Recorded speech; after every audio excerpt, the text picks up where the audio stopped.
Les grands entretiens de Storia Voce.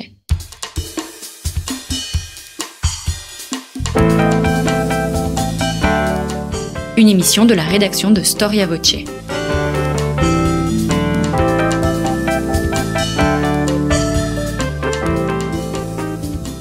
On retrouve Marie-Gwen Carichon. Chers auditeurs, bonjour et bienvenue sur Storia Voce pour une nouvelle émission de nos grands entretiens. La vie politique française est un peu comme une épopée, un combat et parfois une rencontre entre deux systèmes d'idées, mais pas seulement, la droite et la gauche. En 1789, l'Assemblée constituante doit voter un projet constitutionnel au sujet de la place du pouvoir royal dans les institutions. Assez naturellement, en fait, les députés vont se regrouper par affinité idéologique, sensibilité politique et plus largement en fonction de la conception de la France qu'ils ont et de son gouvernement. À droite, donc, du président, les partisans du pouvoir royal, si je peux schématiser ainsi, et à gauche, plutôt ses opposants.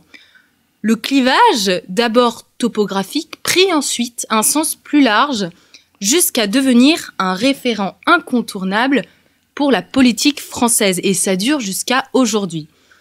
Aussi opposés donc soit-il, les deux mouvements alimentent leur existence dans ce qui les oppose l'un à l'autre. La bataille des idées n'est effective que grâce à la campagne de ses émissaires et de ses initiateurs. Chers auditeurs, aujourd'hui, je vous invite à partir à la rencontre des grands hommes qui ont fait la gauche. Nous avons le plaisir de recevoir au micro de Storia Voce un historien dont la renommée n'est plus à faire, Michel Vinocq. Bonjour Michel Vinocq. Bonjour. Vous êtes un très grand spécialiste de la République française et de ses mouvements intellectuels, si ce n'est le plus grand spécialiste. Vous avez publié des dizaines d'ouvrages qui d'ailleurs aujourd'hui sont des références pour étudier et comprendre le 19e et le 20e siècle. Je pense à votre ouvrage récompensé par le prix Médicis, et c'est en 1997, le siècle des intellectuels. Mais je pourrais également citer votre livre, le 20e siècle idéologique et politique, ou bien encore votre histoire de la France républicaine, qui est paru en 2017. Historien donc des idées, des mouvements politiques, des dynamiques institutionnelles, vous vous êtes également rendu célèbre avec de grandes biographies, sur notamment Madame de Staël qui a eu le prix Goncourt de la biographie, ou encore une biographie sur Clémenceau qui a reçu le prix aujourd'hui en 2008. Régulièrement sollicité pour apporter votre expertise d'historien sur l'actualité politique et sociale française, je pense que vous connaissez la gauche mieux que personne, et d'ailleurs vous proposez à vos lecteurs aujourd'hui une galerie de portraits qui ont illustré, et j'irais même jusqu'à dire incarné, la gauche depuis 1789. Cet ouvrage, dont le titre est « Les figures de proue de la gauche depuis 1789 », est un ouvrage collectif qui rassemble des plumes brillantes et des historiens talentueux. Michel Vinocq, on vous doit 2 chapitres, l'un sur Proudhon et l'autre sur Victor Hugo. Michel Vinocq, on distingue souvent la gauche et la droite par sa préférence. Donc la gauche aurait une préférence pour les idées, les concepts, les programmes, à l'inverse de la droite qui, elle, aime bien l'idée d'un pouvoir personnel et qui a d'ailleurs souvent défendu l'idée d'un pouvoir fort et des personnalités. Bien entendu, je schématise. En bref, la gauche est universaliste et égalitariste, et la droite pense la hiérarchie et la personnalité. Le titre de votre ouvrage, donc je vous rappelle, chers auditeurs, Les figures de proue de la gauche, semble aller contre cette idée de cette gauche universaliste et égalitariste. Tout d'abord, il faut bien avoir en tête la pluralité de la gauche. Vous dites, nous disons la gauche et la droite, mais en fait, il y a eu des gauches comme il y a eu des droites. Et dans cette immense famille de la gauche, il y a des contradictions, il y a des idées, il y a des combats qui sont parfois hétérogènes, divergents. Et c'est pourquoi on peut se demander, même à la limite, si la gauche existe. Je veux dire la gauche au singulier, La gauche qui aurait un corpus d'idées précises et qui, depuis 1789, porterait en effet ce corpus d'idées jusqu'à nos jours. Or, c'est très douteux parce que, en fait, les différentes familles, à commencer par celle de la Révolution française, étaient très souvent opposées entre elles à l'intérieur d'un même camp. Voilà donc la première idée, si vous voulez, qu'il faut absolument avoir en tête, c'est la pluralité, la diversité et parfois les contradictions au sein même de ce qu'on appelle la gauche. Et la deuxième idée qui est défendue implicitement, j'en parle un peu dans mon introduction, qu'il faut peut-être défendre en même temps, simultanément, c'est que malgré toutes ces diversités, on peut peut-être défendre, on doit sans doute défendre une idée générale de la gauche. Car toutes ces familles avaient quand même un certain nombre de dénominateurs communs. En effet, vous parlez dans votre introduction d'une gauche plurielle, une gauche qui presque s'est fondée sur des contradictions. Et d'ailleurs, en témoigne votre ouvrage, puisque c'est bien la biographie de 30 personnalités. Et on se demande, en lisant votre ouvrage, qu'est-ce qui peut bien réunir Jules Ferry et Proudhon, Mitterrand et Robespierre, Arlette Laguier et Édouard Herriot. Alors, quel est le dénominateur commun que vous avez évoqué tout à l'heure qui permet de réunir ces personnalités ? Il faut revenir aux origines, c'est-à-dire à la Révolution. Et les acteurs de la Révolution, qui se plaçaient du côté gauche, par conséquent, et qui étaient divisés, je l'ai dit, et qui se sont déchirés, puisque certains d'entre eux, voire Condorcet, Olympe de Gouges, ont été les victimes, ont été condamnés à mort par d'autres révolutionnaires qui incarnaient eux aussi la gauche. Donc, malgré cette diversité, il y avait quelques points communs. Et d'abord, cette idée que l'on fondait un régime complètement nouveau, fondé sur des valeurs qui remettaient complètement en question l'ordre ancien. Ces valeurs, c'était évidemment les droits de l'homme qui étaient combattus par la droite, car ces droits de l'homme plaçaient l'homme au centre de l'univers, alors qu'auparavant, ce ne pouvait être que Dieu qui était au centre de l'univers. Donc, les droits de l'homme, qui aussi affirmaient la liberté, toutes les libertés, la liberté de penser, la liberté de religion, alors qu'auparavant, il y avait une religion d'État qui était le catholicisme. Et ces valeurs, par conséquent, s'expriment dans les droits de l'homme, s'expriment dans la formule qui sera celle de la Révolution de 48, liberté, égalité, fraternité. Ces valeurs, ce sont aussi les valeurs de justice, particulièrement puissantes au moment de l'affaire Dreyfus, et c'est enfin la laïcité, qui découle des droits de l'homme. Alors, la laïcité, oui, c'est un dénominateur commun de toutes ces gauches. Parce que si vous prenez la gauche la plus modérée, celle d'Édouard Herriot, et la gauche la plus extrême, ou la gauche communiste, celle de Maurice Thorez, ou celle d'Arlette Laguier, qui fait partie aussi de ces portraits, ils sont tous d'accord sur ce principe-là, la laïcité, qui a été longtemps une ligne de démarcation entre la gauche et la droite. Car pour nous, la majorité des Français, la liberté religieuse, la liberté d'expression, ça va de soi. Mais ce n'était pas du tout le cas à l'origine.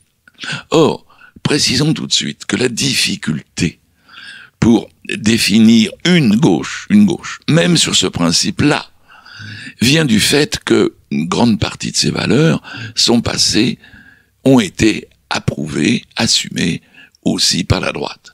Celles, non pas toutes les droites, mais la droite qu'on appelle la droite républicaine, et qui est forte au moins depuis le gaullisme, depuis la résistance, depuis la libération. Il y a une droite en France, qui n'est plus la vieille droite monarchiste, bonapartiste, mais qui est une droite qui accepte ces valeurs que je viens de préciser. Alors, sur quoi distinguons-nous aujourd'hui la gauche de la droite? Il y a plusieurs éléments, certainement. Je pense surtout au principe d'égalité. Le principe d'égalité qui est accepté par la droite, cette droite-là dont je parle. Mais c'est avant tout une égalité de droit. Ce que disait du reste la Révolution française, qui n'allait pas au-delà. Les droits de l'homme, c'était chacun, tout le monde est égal, tous les Français sont égaux devant la loi. Tous les Français peuvent prétendre accéder à toutes les fonctions publiques et autres. Donc cette égalité-là n'est pas remise en cause. Seulement, la gauche, elle, insiste sur l'égalité sociale. Et je dirais que c'est là une ligne de démarcation importante. Même si des lois sociales très nombreuses ont été votées par la droite, il n'y a pas de doute que le centre de gravité, certainement, de ce qui fait aujourd'hui une sensibilité de gauche, c'est tout de même là qu'on la touche, n'est-ce pas? Dans cette idée du refus des inégalités. Deuxièmement, alors ça c'est très contemporain, ce sont les problèmes qu'on appelle sociétaux, qui ont fait une ligne de démarcation entre la gauche et la droite. Et je le dis avec prudence, parce que parmi ces problèmes sociétaux, n'oublions pas que l'IVG, l'autorisation de l'avortement, on l'appelle la loi Veil. Et Simone Veil n'est pas de gauche. Seulement cette loi sur l'IVG a été largement repoussée par la droite parlementaire, et il a fallu que la gauche, par conséquent, donne son appui à la projet de loi Veil pour que celle-ci passe. Le mariage pour tous, c'est plus net. Il semble bien que là, il y ait eu un affrontement gauche-droite, et ainsi de suite. Donc, vous voyez que nous ne sommes plus au temps où la gauche et la droite s'affrontaient sur des questions constitutionnelles, sur des questions religieuses, mais sur d'autres problèmes d'aujourd'hui. Et il y a une complexité des attitudes qui fait que parfois la droite et la gauche ne s'opposent pas en tête à tête, mais qu'il y a des hommes de gauche qui votent avec des hommes de droite et réciproquement. Prenons par exemple la question de l'Europe. La question de l'Europe, elle divise, elle clive, comme on dit, et la droite et la gauche. Vous voyez la difficulté. Alors, qu'est-ce qui reste finalement? Qu'est-ce qui fait quand même que l'on se déclare individuellement de gauche? Moi, je suis de gauche. Hein, on entend ça très souvent. Plus rarement, moi, je suis de droite. D'abord, pourquoi plus rarement?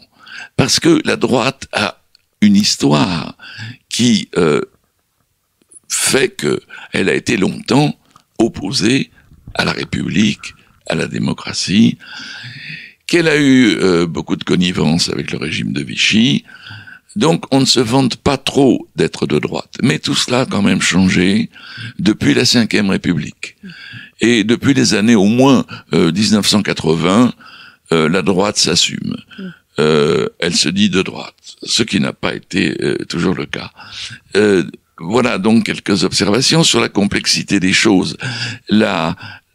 L'idée, l'image, n'est-ce pas, de deux blocs qui s'opposeraient de manière homogène, ayant chacun de ces deux blocs les mêmes convictions, la même politique, ça c'est une erreur totale. Oui, c'est plus fluctuant à la fois au sein de la gauche et entre la gauche et la droite. Et d'ailleurs, je rebondis sur ce que vous disiez. Autant la gauche, on a l'impression qu'elle est née de l'opposition à un régime, donc le régime monarchiste, et après, elle s'est surtout revendiquée des droits de l'homme. Elle a installé en fait les droits de l'homme en France, et elle a en quelque sorte tirer la droite vers elle jusqu'à ce que la droite finisse également par reposer ses propositions de loi sur ces droits de l'homme. Alors qu'au début, elle avait une philosophie beaucoup plus, je dirais, déiste ou religieuse. Favorable à l'ancien régime du ou au bonapartisme. Mais il s'est passé quelque chose qui fait que ce ne sont pas les mêmes individus au XIXe siècle et aujourd'hui, n'est-ce pas, qui composent la droite ou la gauche. Il y a eu une grande partie des hommes de gauche qui ont évolué, qui sont passés à droite. Pourquoi ? Parce que sur ces questions que nous évoquons, droits de l'homme, etc., ils étaient évidemment de gauche, mais lorsque a surgi le socialisme, puis le communisme, à ce moment-là, vous avez toute une partie de la gauche qu'on pourrait appeler modérée, qui vont passer à droite. Un exemple, Raymond Poincaré, qui a été président de la République, président du Conseil, et qui est, on peut dire, une grande référence de droite. Mais Poincaré était un républicain, laïque, qui a été dreyfusard. C'est-à-dire qu'il était carrément dans le camp de gauche. Alors, une gauche modérée peut-être, mais il était dans le camp de gauche. Et c'est parce que, à la fin du XIXe siècle, a surgi le socialisme, une extrême gauche, un mouvement ouvrier, puis un parti communiste révolutionnaire, qu'à ce moment-là, une partie de la gauche s'est transférée vers la droite. C'est ce que j'ai appelé tout à l'heure la droite républicaine, qui ensuite, alors continuons l'histoire, a été renforcée par une grande partie des catholiques.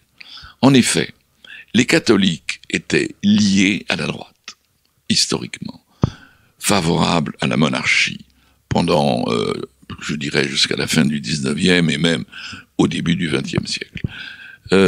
Ces catholiques, en majorité, suivaient du reste des instructions du pape, qui était antidémocrate, et par conséquent, c'est toute une population française qui échappe à la gauche, qui est structurellement de droite. Je ne dis pas que c'est tous les catholiques, parce qu'à ce moment-là, ce serait 95% des Français. J'entends les catholiques d'abord pratiquants, ceux qui suivent les mots d'ordre de l'épiscopat ou de leur curé, ceux qui lisent la presse catholique, ceux qui ont des convictions politiques. Bon, ça forme une partie du monde catholique qui a toujours été de droite. Il se trouve que les choses vont changer. Alors, je reviens un peu en arrière. Tous ces catholiques étaient fondamentalement de droite. Vous pouvez chercher du reste, sous la Troisième République, un président de la République ou un chef de gouvernement qui s'affirme catholique, vous n'en trouverez pas. Ils étaient libres penseurs, protestants, mais certainement pas catholiques. Donc, les choses vont changer avec la résistance, la France libre, la Deuxième Guerre mondiale. Et le chef de la France libre, c'est De Gaulle. De Gaulle, qui est catholique, on le sait. Il va à la messe. Beaucoup de résistants sont issus des mouvements de jeunesse catholiques. Et à la Libération, ils vont constituer un parti, le MRP, le Mouvement républicain populaire, qui s'affirme démocrate, laïque, même si nous l'appelons démocrate chrétien. Il ne veut pas être confessionnel, il se dit MRP. Mais une bonne partie de l'électorat catholique qui votait à droite avant la guerre va voter à droite, va voter à gauche par conséquent. Et en tout cas, les catholiques sont intégrés cette fois dans le système républicain. Alors vous voyez qu'il y a cette droite qui est plurielle, elle aussi, mais cette droite républicaine, qui a été nourrie à la fois par les transfuges de la gauche, qui étaient antisocialistes, anticommunistes, et par l'arrivée des catholiques, qui étaient dans la France libre ou la résistance. Vous voyez comment les choses évoluent par conséquent, et qu'on ne peut pas dire droite et gauche toujours les mêmes depuis le début, c'est-à-dire depuis la Révolution. Ce serait trop simple d'écrire l'histoire.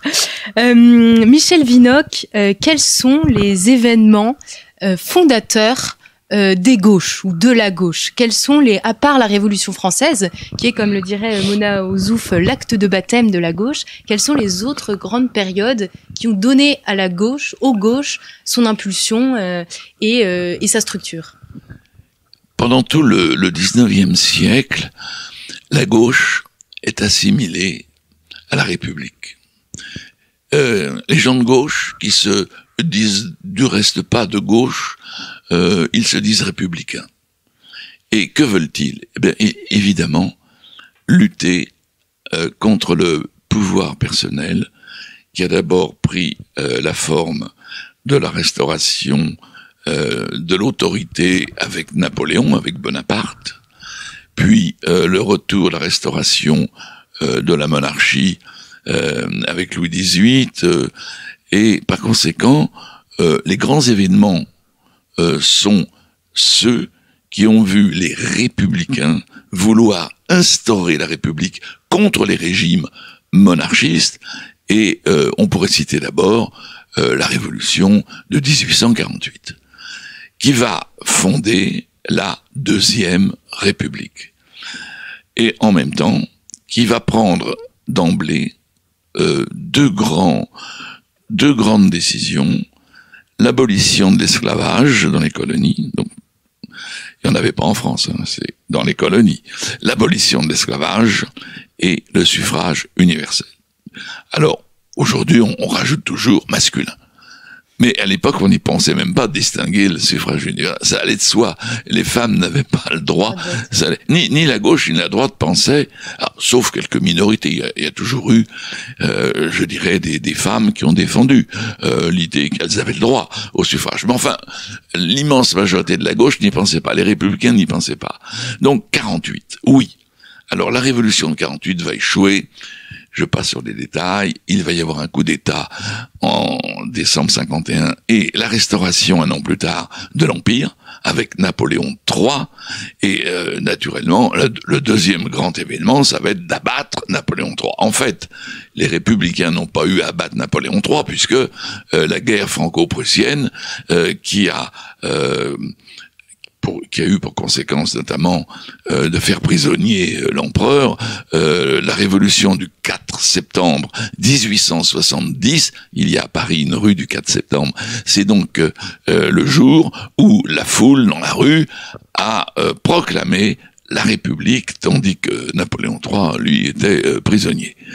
Donc c'est le deuxième grand événement. Et puis, peut-être le troisième événement le plus important, parce qu'il va être décisif sur la suite des choses, c'est que à la suite d'une élection, une assemblée s'est constituée, mais elle était en majorité monarchiste. Alors c'était une curieuse situation. Nous étions en République depuis le 4 septembre, mais l'assemblée qui a suivi en février 71 était de majorité monarchiste. Alors il y a un conflit qui a eu lieu entre la droite et la gauche. La gauche, je répète, ce sont les républicains, et finalement, un compromis a été passé avec les plus modérés de la droite, qu'on appelait les orléanistes, et ça a été les lois constitutionnelles de 1875 qui ont fondé, cette fois, la République. Mais sur le mot République et sur la vie politique qu'elle induisait, la droite et la gauche n'étaient pas d'accord. Et c'est pourquoi il y a eu un conflit entre le président de la République, MacMahon, et la majorité de la Chambre élue en 1876, qui était républicaine. Et de ce conflit est né d'abord la dissolution de la Chambre, de nouvelles élections, et la victoire définitive, on peut dire, des Républicains.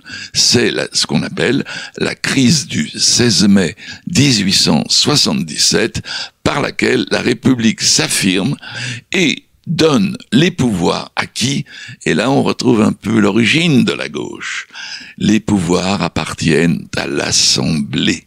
Et le président de la République, lui, n'a qu'un pouvoir d'exécution, vous voyez. Donc c'est ça qui va fonder non seulement la Troisième République, mais une tradition jusqu'à la Cinquième, non incluse, à savoir que le pouvoir appartient à la Chambre des députés ou Assemblée nationale, selon l'expression, et que le président de la République, s'il doit y en avoir un, beaucoup de républicains sont contre l'idée d'un président de la République, eh bien, il n'est que l'exécutant, mais certainement pas celui qui fait la loi. Bien sûr, il y a d'autres événements importants. L'affaire Dreyfus, par exemple, qui va voir le triomphe de la justice et de la vérité, et il est certain que cette affaire Dreyfus a donné, je dirais, sa dimension éthique à la gauche. Bon, il y aura ensuite, bien entendu, dans les années 30, la victoire du Front populaire, qui était une grande date de l'union de la gauche, et puis alors l'instauration de la Quatrième République en 1946. Bon, voilà un certain nombre d'événements qui ponctuent, si vous voulez, la victoire de la République et la victoire de la gauche du même coup. On va s'arrêter sur quelques-uns des portraits qui sont dans votre ouvrage. On pourra malheureusement pas étudier les 30. Votre premier chapitre, le premier chapitre a été écrit par Mona Ozouf et le titre c'est Condorcet, fondateur de la gauche. Pourquoi est-ce que vous considérez ce Condorcet comme fondateur, père de la gauche, pardon? Est-ce par son amour de la rationalité ou de la modernité? Qu'est-ce qu'il a donné comme souffle aux gauches du 19e du moins? Oui, il y a deux mots qui résument la philosophie politique de Condorcet, qui sera celle de la gauche. Le mot raison et le mot progrès. Le mot raison, il s'agissait en effet de créer un régime politique fondé sur l'examen rationnel des choses, rejetant les traditions trop lourdes, la tutelle de l'Église. Il fallait créer par conséquent un régime politique d'hommes de raison qui organiserait leur société sous ce chapitre-là. L'homme de raison. Et puis le progrès. Le progrès, c'est peut-être encore plus important pour fonder la gauche. C'était contre l'idée de la tradition, contre l'idée que les choses se répétaient de génération en génération, contre l'idée en quelque sorte, de l'immobilité des choses. Il y avait un sens de l'histoire. Il y avait un courant, une évolution de l'histoire, et qu'il fallait faire en sorte que cette évolution soit dans le bon sens, dans le sens du bien.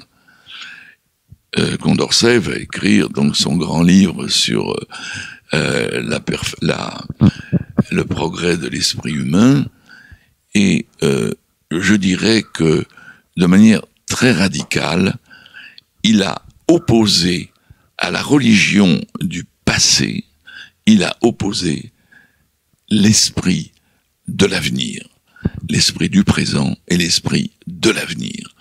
L'homme devait bâtir, par conséquent, la société selon les règles de la raison et selon sa conviction dans le progrès. Et en ce sens, il donne à la gauche certainement deux de ses principes fondamentaux. Ce qui peut expliquer aussi et rejoindre l'idée que vous évoquiez tout à l'heure de la gauche très méfiante vis-à-vis de la religion, en fait. Tout à fait. Et du coup, l'anticléricalisme, de facto l'anticléricalisme qui a été très manifeste, notamment avec Jules Ferry et les lois sur l'école. Exactement.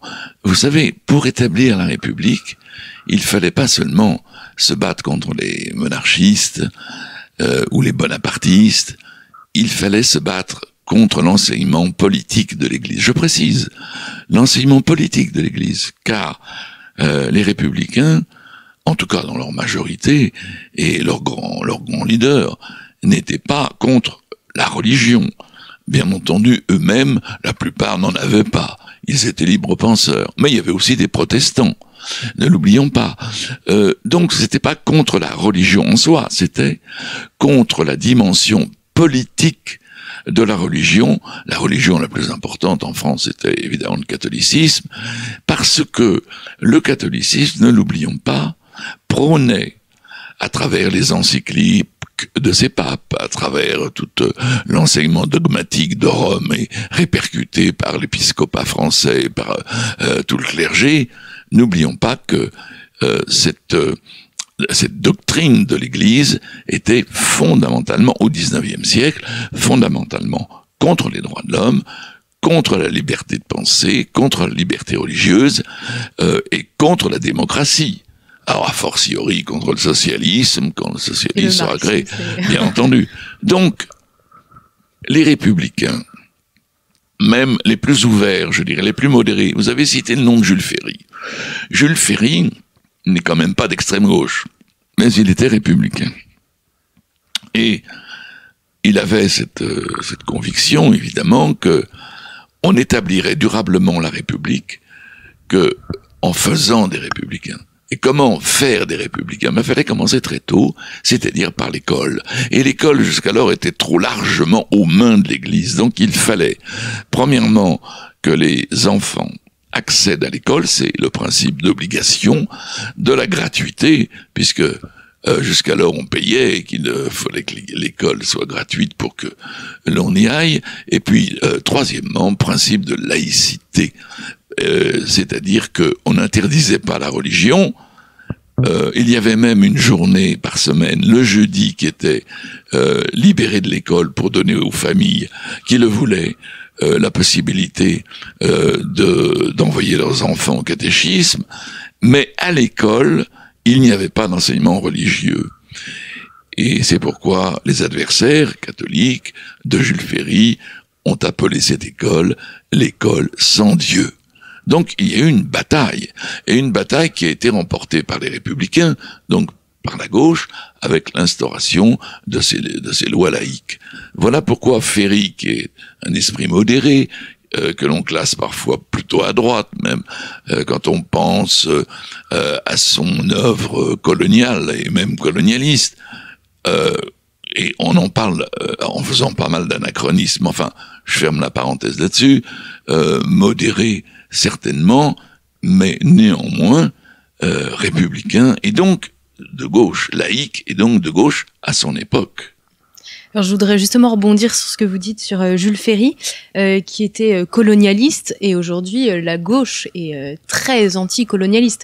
Alors, comment la gauche, aujourd'hui et au 19e, elle gère ces contradictions? Est-ce que les personnages que vous décrivez sont tous revendiqués par la gauche, ou est-ce qu'il y en a qui sont un peu à cheval entre la droite et la gauche? On ne sait pas si on peut les accepter et les classer.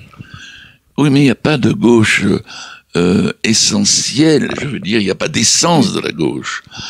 Ou alors c'est une gauche imaginaire, une gauche idéale qui aurait toutes les vertus et aucun sens des réalités. Non. On a été de gauche à un moment précis quand on s'appelle Jules Ferry, puisqu'on en parle, et que je vous ai dit pourquoi il était de gauche, mais que nos valeurs d'aujourd'hui ne sont pas celles d'il y a un siècle. La colonisation n'était pas remise en question par les leaders de la gauche. Alors il y en avait qui étaient opposés. Clémenceau, par exemple, qui a eu un grand duel avec Ferry, qui lui était franchement anticolonialiste. Mais si vous prenez Jean Jaurès futur leader du Parti socialiste, acceptait la colonisation. Ce qu'il refusait, c'était les méthodes de la colonisation, c'était la manière. Mais il y a cette idée que nous considérons aujourd'hui comme une idée inacceptable, mais qui était très forte et répandue à gauche particulièrement, c'est que la France devait éclairer le monde, y compris le monde africain, asiatique, etc. Parce que, pourquoi elle devait éclairer? Parce que c'était la France des Lumières, c'était la France de la Révolution. Il y a cette idée. Encore une fois, ne jugeons pas les hommes, les gens d'il y a un siècle ou deux avec nos critères d'aujourd'hui. Mais même si nous allons jusqu'au XXe siècle, lorsque éclate la guerre d'Algérie, toute la gauche, ou presque, je parle de la gauche politique, elle déclare l'Algérie est française.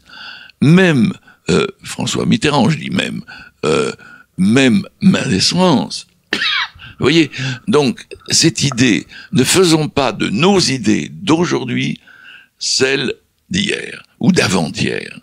Donc Jules Ferry, en lançant la France dans la colonisation, est parfois critiqué.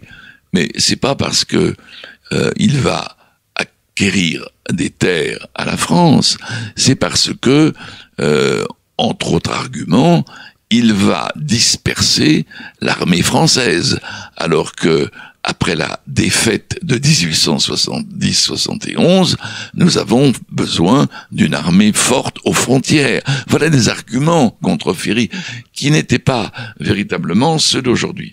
Et le seul à l'avant-garde de toutes ces critiques, c'est, je l'ai dit, Georges Clemenceau, qui a des arguments, lui, je dirais humanistes, qui ressemblent fort à la critique que nous faisons aujourd'hui de Jules Ferry sur ce terrain colonialiste. Michel Vinocq, vous avez écrit un chapitre sur Joseph Proudhon, que vous nommez le père de l'anarchisme, une personnalité assez complexe. Proudhon, il a également inspiré certains groupes d'extrême droite avec une certaine vision de l'organisation de la société. Quelle est la gauche qu'il définit, Joseph Proudhon? C'est une gauche plutôt sociale? Ah bah évidemment, d'abord, gauche, vous savez, pour les grands penseurs de la société, comme Marx, comme Proudhon, la gauche, c'est quelque chose de parlementaire. Oui, bien sûr. Ouais. Et c'est pourquoi ils se disent pas de gauche. Marx ne disait pas de gauche, il se dit révolutionnaire. Et Proudhon, c'est pareil. Donc vous voyez.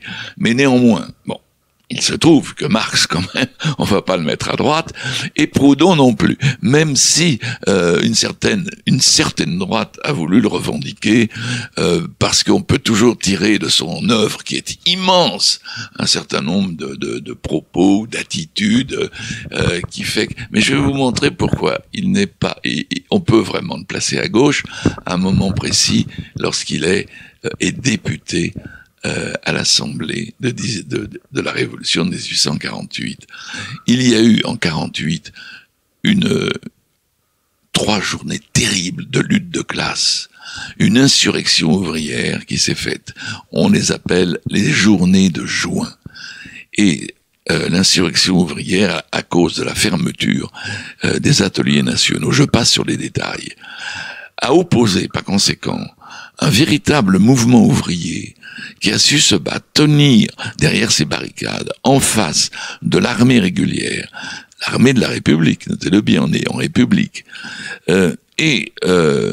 Lorsque la paix est revenue, enfin la paix sociale est revenue, Proudhon, qui a été élu à l'Assemblée, a été le seul, ils étaient 700 et plus, à défendre les ouvriers insurgés du mois de juin, les seuls.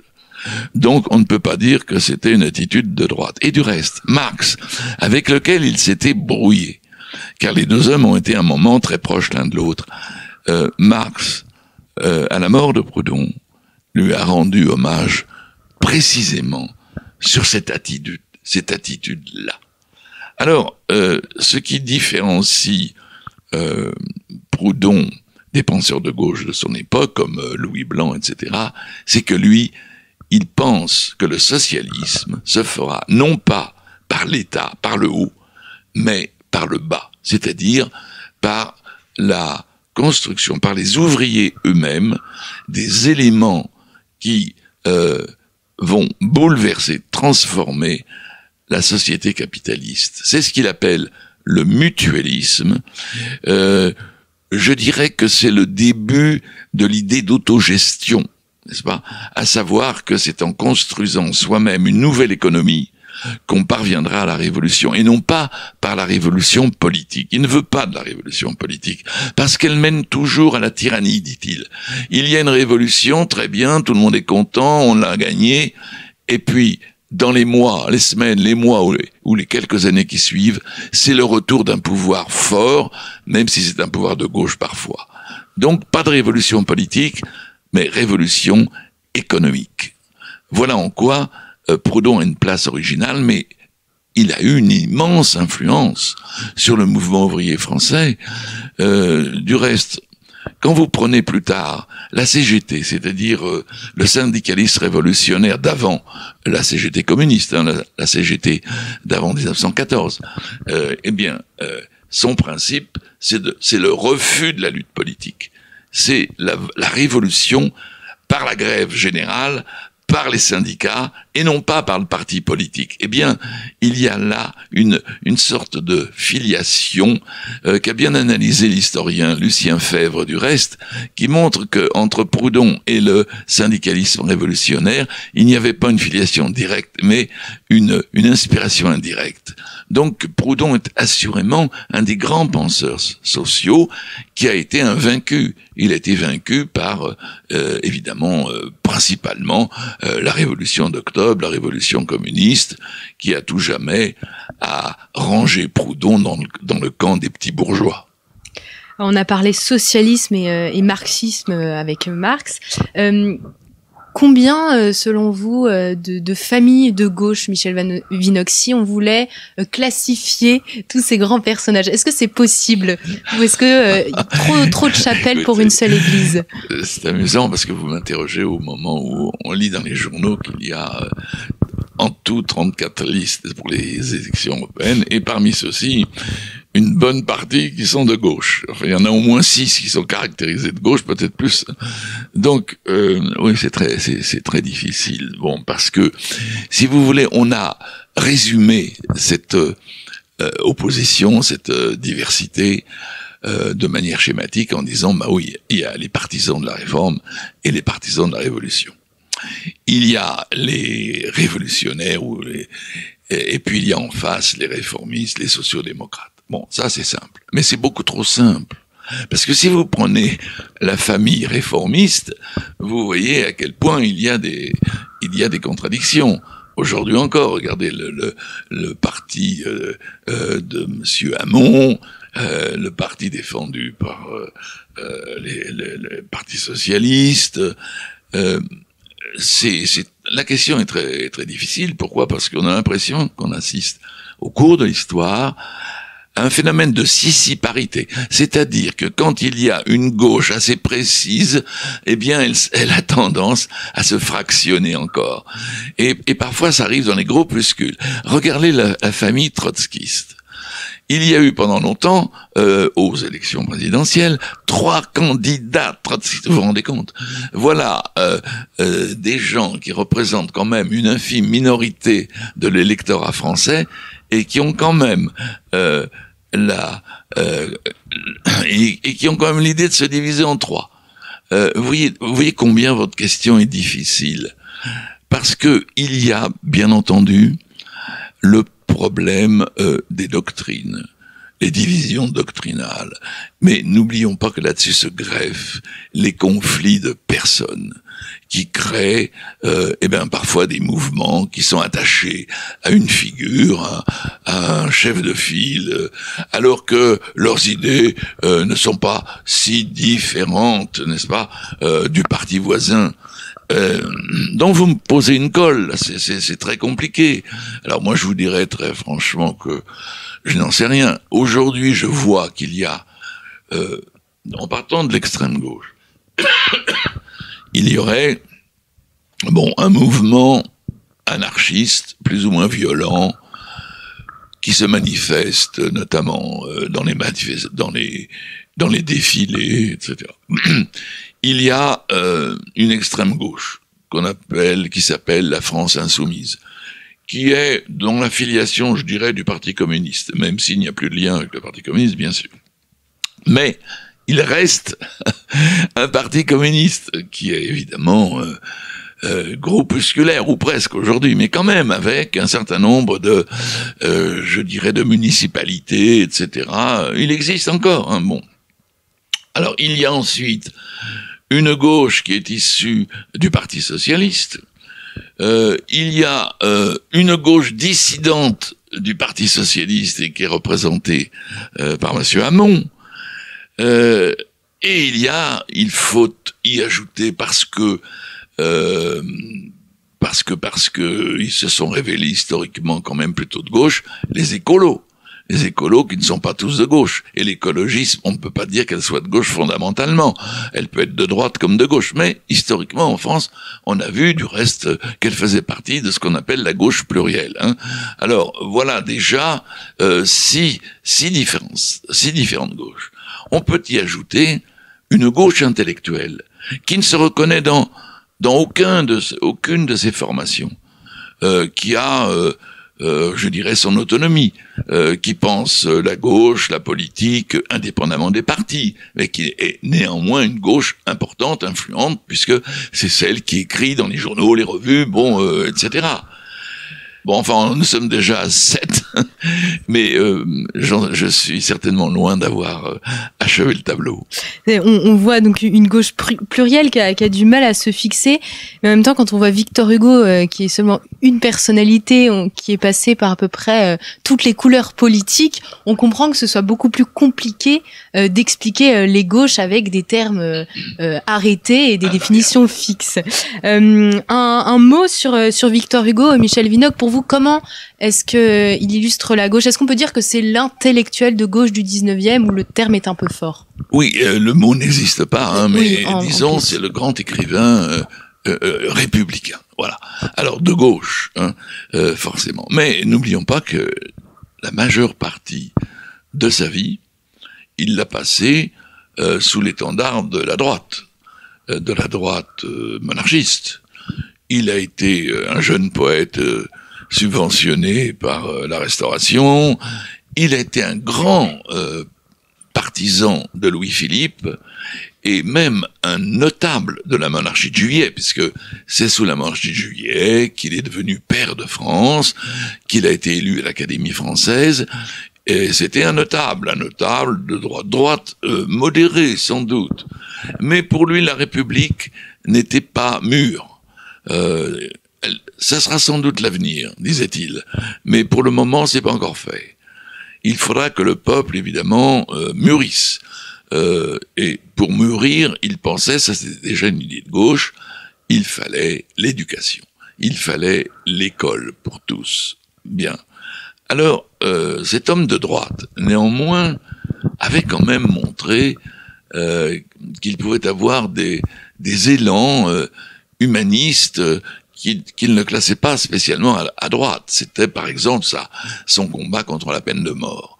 C'est quand même en 1929 qu'il écrit donc Le dernier jour d'un condamné, qui est une fiction manifestement hostile à la peine de mort, favorable à l'abolition, et c'est un combat qui va durer toute sa vie.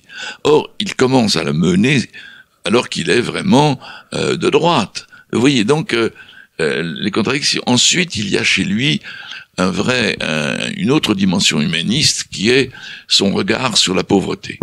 Et il est certain que, avant même la révolution de 48, il y a chez lui une réflexion, une compassion, une réflexion sur la pauvreté. Du reste, c'est avant 48 qu'il commence son livre qui sera plus tard Les Misérables, et qui s'intitule à ce moment-là La misère. Voilà donc qui nuance, si vous voulez, le côté notable, conservateur du Victor Hugo monarchiste. Et puis, la révolution de 48 éclate, et immédiatement, il va continuer par fidélité à défendre, sinon Louis-Philippe qui est parti, tout au moins la régente. Et il va défendre d'abord la régence. Et puis finalement, il est convaincu qu'il n'y a pas de retour en arrière, donc il se fait républicain. Mais c'est un républicain de raison, vous voyez, c'est pas un républicain de flamme, de cœur. Ce n'est que dans les années qui suivent, entre 48 et 50, qu'il va véritablement devenir républicain, après avoir été élu, par conséquent, d'abord à l'Assemblée constituante, puis à l'Assemblée législative. Et il est élu sur les listes avec l'aide, le soutien des droites. Mais, peu à peu, il prend conscience, déjà avec l'insurrection de juin, dont j'ai parlé tout à l'heure, du problème des pauvres, du problème des classes sociales, du problème de la réaction, de la conservation, du conservatisme. Il y a une série de propositions de loi de l'Assemblée législative qui est aux mains de la droite, alors de la droite de l'époque qui est non seulement conservatrice, mais qui est nettement monarchiste, une série de lois qui vont le faire sortir de ses positions modérées, une loi qui restreint le suffrage universel, une loi qui restreint les libertés de la presse, etc. Et à ce moment-là, on peut dire qu'il est pleinement républicain, pleinement de gauche, et naturellement, après le coup d'État du 2 décembre 51, il devient l'une des grandes figures de la République en lutte contre le pouvoir personnel, autoritaire, impérial de Napoléon III. Il va être, dans son hostilité à Napoléon III, celui qui incarne l'intransigeance républicaine contre le régime impérial. Et même si en 59, Napoléon III décrète une amnistie pour tous ceux qui se sont exilés parce qu'ils étaient ses adversaires, Napoléon III, dans son île de Guernesey, va rester volontairement en exil. Il ne reviendra en France qu'à la chute de Napoléon III. Donc, il incarne à ce moment-là la résistance républicaine. Il n'est pas le seul. Il y a des hommes comme Edgar Quinet, etc., qui eux aussi ont pris le chemin de l'exil. Mais étant donné son prestige, parce que c'est à ce moment-là, dans son exil, qu'il publie les grandes œuvres. J'ai parlé des Misérables, qui ont un succès extraordinaire. C'est dans l'exil qu'il écrit ses pamphlets contre Napoléon III, les châtiments. C'est dans son exil qu'il écrit une grande partie de son œuvre poétique qui va bouleverser la France. Donc, il est devenu une sorte d'icône, d'idole pour la gauche républicaine. Et quand il revient en France, au moment de la guerre franco-prussienne de 1870, il est accueilli sur son parcours, à toutes les gares où le train s'arrête en provenance de Bruxelles, il est accueilli avec des vivas, des ovations extraordinaires. Il va mourir en 1885 et à ce moment-là, on peut dire qu'il est vraiment le père de la République, un homme qui a toute sa vie, il a à ce moment-là 83 ans, et jusqu'à ce moment-là, il n'a pas cessé de se battre en faveur de l'abolition de la peine de mort, contre les oppressions, contre la tyrannie qui existe dans tous les pays du monde. Il prend fait et cause pour l'esprit démocratique contre les autoritarismes de tous les pays. Il se bat contre l'antisémitisme, enfin, etc. C'est un lutteur, et un lutteur doué d'un tel génie littéraire, poétique, de romancier, etc., que on ne peut pas le comparer à aucun autre écrivain. Du point de vue politique, je crois, au 19e siècle. Il y a eu de grands écrivains comme Chateaubriand, oui, mais et bien d'autres, Balzac, etc. Mais celui qui lit à la fois, qui relit à la fois son œuvre poétique, son œuvre littéraire, avec non seulement ses convictions politiques, mais son action politique, Il n'y en a pas d'autres. Victor Hugo, donc une icône de la gauche parce que une icône en fait de la République française. Et j'aimerais qu'on termine sur un des derniers portraits de votre ouvrage sur une femme, Simone de Beauvoir, qui elle n'est pas une icône parce qu'elle a défendu la République, mais parce que c'est elle qui a fait du féminisme une cause de la gauche. Le féminisme, Michel Vinocq, est-ce qu'il est en germe dès le début de la formation de la gauche ou est-ce qu'il est très récent à la fin du XXe siècle? Il est là, il est présent dès le début, puisque l'un des portraits qui est dans ce livre, c'est celui d'Olympe de Gouges, qui a longtemps été méconnue. Et pourtant, c'est une femme extraordinaire. Elle aussi, comme Condorcet, victime du reste de la Révolution, mais qui a été une actrice de la Révolution en plaidant le droit des femmes. Alors pas seulement, on peut pas la réduire à cela, parce qu'elle s'est battue sur beaucoup de terrains, et en particulier contre l'esclavage. Et sur le terrain que vous abordez, il est indiscutable que Olympe de Gouges est une référence clé. Pourquoi ? Parce que, entre autres, elle a écrit le droit des femmes, la déclaration du droit des femmes, qui pose la femme à égale de l'homme sur tous les plans, et en particulier sur le plan politique. Donc, vous voyez, ça remonte très loin. Mais ces femmes ne sont pas entendues. Je l'ai dit tout à l'heure. Vous savez, il y a un préjugé de la part des républicains, c'est que entre la femme et l'homme, il y a une division du travail. On ne méprise pas la femme dans ce camp, mais la femme a son rôle à jouer, qui n'est pas celui de l'homme. En gros, la femme est la gardienne du foyer. C'est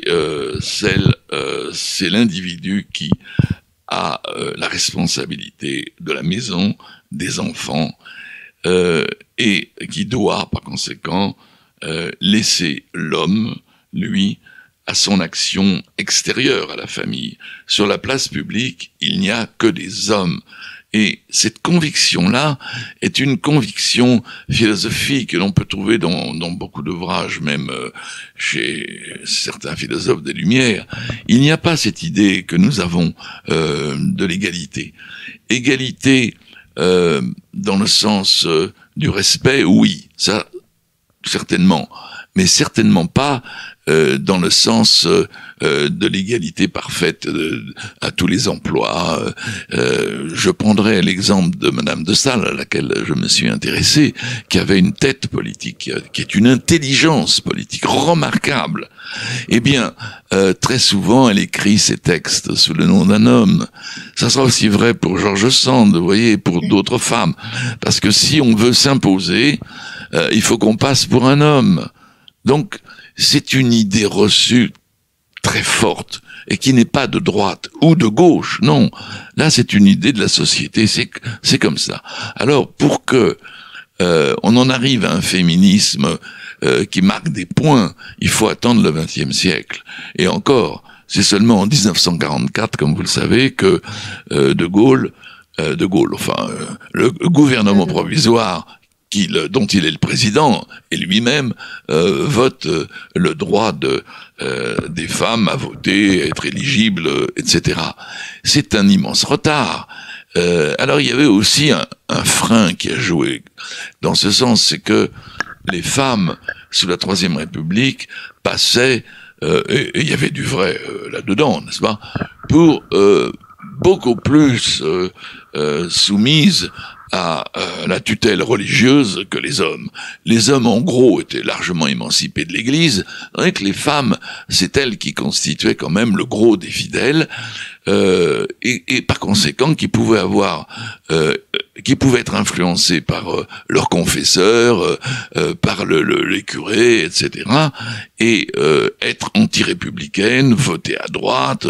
Donc les républicains ont eu à se battre aussi contre l'Église, je l'ai dit, et à travers cette lutte, contre l'idée que les femmes pouvaient voter, parce que on faisait un calcul, si les femmes votaient en majorité, elles risquaient de voter pour la droite, c'est-à-dire pour le parti hostile à la République.